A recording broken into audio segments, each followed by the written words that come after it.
Breaking news Telangana drugs control శాఖ కొరడా జులిపిస్తుంది. అనుమతి లేని క్లినిక్లపై మెరుపు దాడులు చేస్తుంది. అక్రమార్కుల భరతం పడుతుంది. తాజాగా చందానగర్లోని డాక్టర్ ఆనంద్ డెంటల్ క్లినిక్ లో దాడులు చేపట్టింది. లైసెన్స్ లేకుండా అక్రమంగా నిర్వహిస్తున్న క్లినిక్ ను స్వాధీనం చేసుకున్నారు. మరోవైపు సికింద్రాబాద్లోని బండిమెట్లో అధిక ధర కలిగిన యాంటీ ఫంగల్ ఔషధం ఇట్రామైన్ 200 క్యాప్సూల్స్ ను స్వాధీనం చేసుకున్నారు. ఎంఆర్పీ ధర కంటే చాలా ఎక్కువ ధరకు అమ్ముతున్నట్లు అధికారులు గుర్తించారు.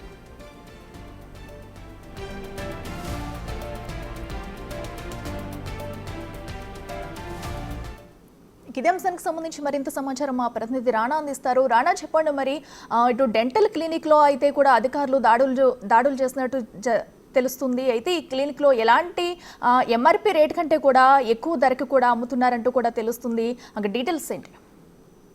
ఇటీవల కాలంలో డ్రగ్స్ కంట్రోల్ బోర్డు విరివిగా ఫార్మా సంబంధించిన షాప్స్ పైన కానీ ఈ క్లినిక్స్ పైన కూడా ప్రత్యేకమైనటువంటి దృష్టి పెట్టారు. దాదాపు 1 మంత్ నుంచి కూడా ఏదైతే డౌట్ఫుల్ గా ఉన్నటువంటి క్లినిక్స్ పైన కూడా వాళ్ళు ప్రత్యేకమైనటువంటి నిఘా పెట్టిన తర్వాత కొన్ని అంశాలు వాళ్ళపై తెరపైకి వచ్చాయి. ముఖ్యంగా ఇటు కూకట్పల్లి కానీ, చందానగర్ కానీ, ఈ కేపీహెచ్బి కానీ, తర్వాత ఇటువైపు ఎల్బీ నగర్ సైడ్ ఉన్నటువంటి కొన్ని క్లినిక్స్ పైన ప్రత్యేకమైనటువంటి వారు దృష్టి పెట్టారు.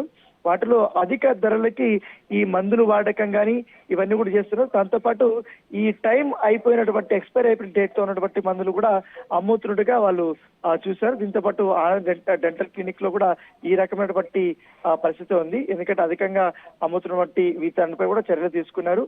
వారు ఉన్నటువంటి ఒక రేట్ అయితే వీళ్ళు అమ్ముతున్నటువంటి ఒక రేటు, దాంతోపాటు ఎక్స్పైరీ మెయిన్ అవన్నీ కూడా అమ్ముతున్నారు కాబట్టి వారిపైన కొరడా జొలిపించారు. వాటినంతా కూడా ఇప్పుడు ఆ మందులంతా కూడా సీజ్ చేశారు. దాంతో పాటు ఈ డెంటల్ క్లినిక్ కూడా ఇప్పటికే ఫైన్ కూడా వేసినటువంటి నేపథ్యం అయితే కనపడుతుంది. చాలా వరకు కూడా వీళ్ళు క్లినిక్స్ ఏర్పాటు చేసుకున్నారు కానీ ఈ పర్మిషన్స్ లేకుండా కూడా నడుపుతున్నారు.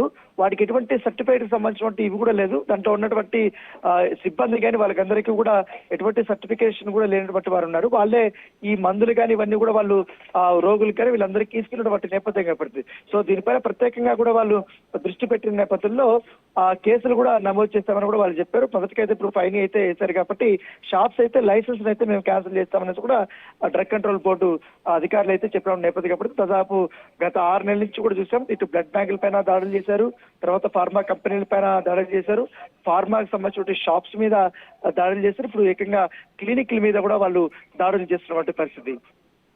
Right Rana, thank you.